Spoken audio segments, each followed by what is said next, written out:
ओए D sir.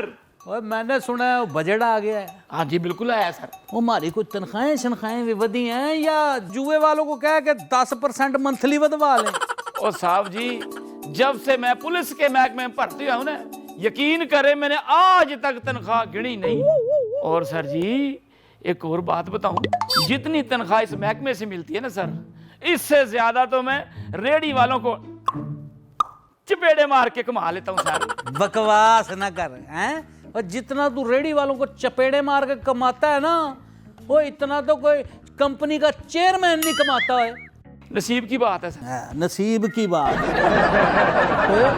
वो सवेरे पानी की बोतल भर के यहाँ रखी थी, मेरा पानी कौन पी गया है? ओ सर जी, इधर एक बिल्ली फिर रही थी सर, शायद वो पीकर चली गई हो। ओए डी ओए बकवास ना कर। ओए एडी केड़ी पीएचडी बिल्ली है जेडी ढक्कन खोल के पानी पी जाती है। और 10 दिन लगे थे मुझे ये पता करने में कि इसका ढक्कन कैसे खुलता है। जा दफा पानी भर के लिया। ओ सर जी आपको तो पता है सुबह से पानी नहीं आ रहा नलकों में। और सर जी मैं अपना जो मुंह है ना सर दीवार से रगड़ के साफ करके आया हूँ। एक तो मैं ये जाना पानी के महकमे वालों से बड़ा था। और सवेरे सवेरे मैं नहाने के लिए साबुन लगा के फुआरे के नीचे घुसाऊं, पानी खत्म हो गया। तो यकीन कर पक्खे के सामने खड़ा होके साबुन खुश्क करके आया। ओ सर जी फिर पक्के को तो बड़ा बुरा लगा होगा ना सर जी। ओए बकवास ना कर। ओए डी जी सर। ओए हमारी फिर किसने शिकायत लगा दिया है? क्यों सर? ओए वो देख बुलदार साहब आ रहे हैं। ओए वो सवेरे सवेरे ही छापा। ओए ओ सर जी उनके साथ तो ना मुराद अली शाह साहब भी हैं जी। पता करें वो कहीं पंजाब का थाना खिसक के सिंध में तो नहीं चला गया? बकवास ना कर, होशियार होके खड़ा हो। अच्छा ठीक है सर।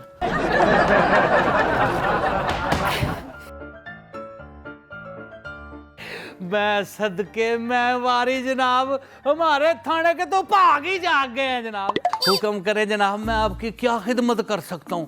ये सामने फट्टे वाले से जनाब बेहतरीन चिकन छोले मिलते हैं। कहें तो छप्पर होटल से मलाई वाली चाय मंगवाऊं सर, मजा आ जाएगा यकीन।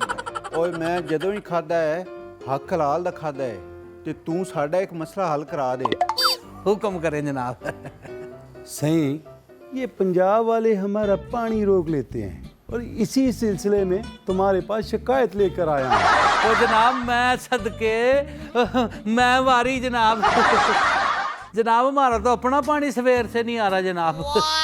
मेरा मतलब है कि मैं एक निक्का सा इंस्पेक्टर हूँ जनाब, और आपका मसला बहुत बड़ा है।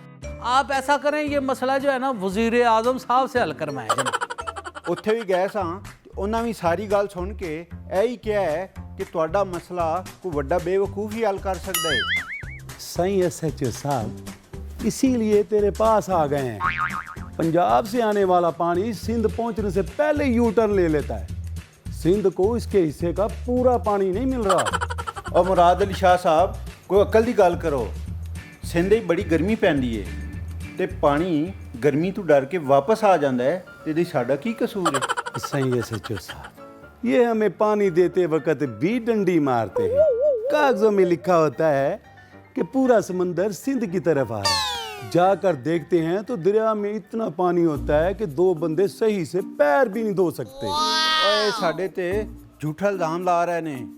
ਅਸੀਂ ਤੇ ਸਾਰਾ ਪਾਣੀ ਸਿੰਧ ਭੇਜ ਦਿੰਦੇ ਹਾਂ, ਵਿੱਚੋਂ ਬਾਲਟੀ 2 ਬਾਲਟੀ ਕੱਢ ਕੇ ਕੋਈ ਨਾ ਲਵੇ ਤੇ ਇਹ ਰੌਲਾ ਪਾ ਦਿੰਦੇ ਨੇ। एक मिनट जी, एक मिनट। देखें जी, जो सिंध का पानी है ना वो तो उसको मिलना चाहिए है, लेकिन मैंने तो सुना है जनाब आपके पास जो वो पानी नापने के आले हैं वो ही दुरुस्त नहीं है जनाब। ओए SHO साहब, दुनिया चांद पर चली गई है, लेकिन ये अभी फुट्टे से पानी नाप रहे हैं। और फुट्टा भी किसी बेईमान दर्जी का लेते हैं जो फुट्टा 10 इंच पे ही खत्म हो जाता है। बुजदार साहब तुसे इत्थे खड़े वे ਉਹ ਬਸ ਇਹ ਸਲਾਬ ਆ ਗਏ, ਸਭ ਕੁਝ ਰੁੜ ਗਏ। 1122 ਤੇ ਫੋਨ ਕਰੋ ਤੇ ਆਓ ਉਹਨਾਂ ਕੋ ਬਚਾऊं। ਉਹ ਸਭ ਕੁਝ ਲੁੜ ਗਿਆ ਹੈ। जी आओ। ओ बेड़ा गर्क, इसका मतलब है कि सैलाब का पानी हमारी तरफ आ रहा है। हमारे तो गोट भी डूब जाएंगे। लो दसो, अभी पानी पे गुत्थम गुत्था हो रहे थे, अब इतना पानी आ जाएगा, इतना पानी आ जाएगा, बेशक उसमें बैरी जहाज चला ले। मुझे तो इनकी अकल की समझ नहीं आती। या तो ये बेवकूफ़ है या फिर यही बेवकूफ़ हैं। मेरा मतलब है अगर 5-7 डैम बनाए होते हैं, पानी का मसला हल हो जाता। बिल्कुल सर पंजाब की फसलें ठीक, सिंध की ठीक जी, बिजली का मसला हल हो जाता। होता जी।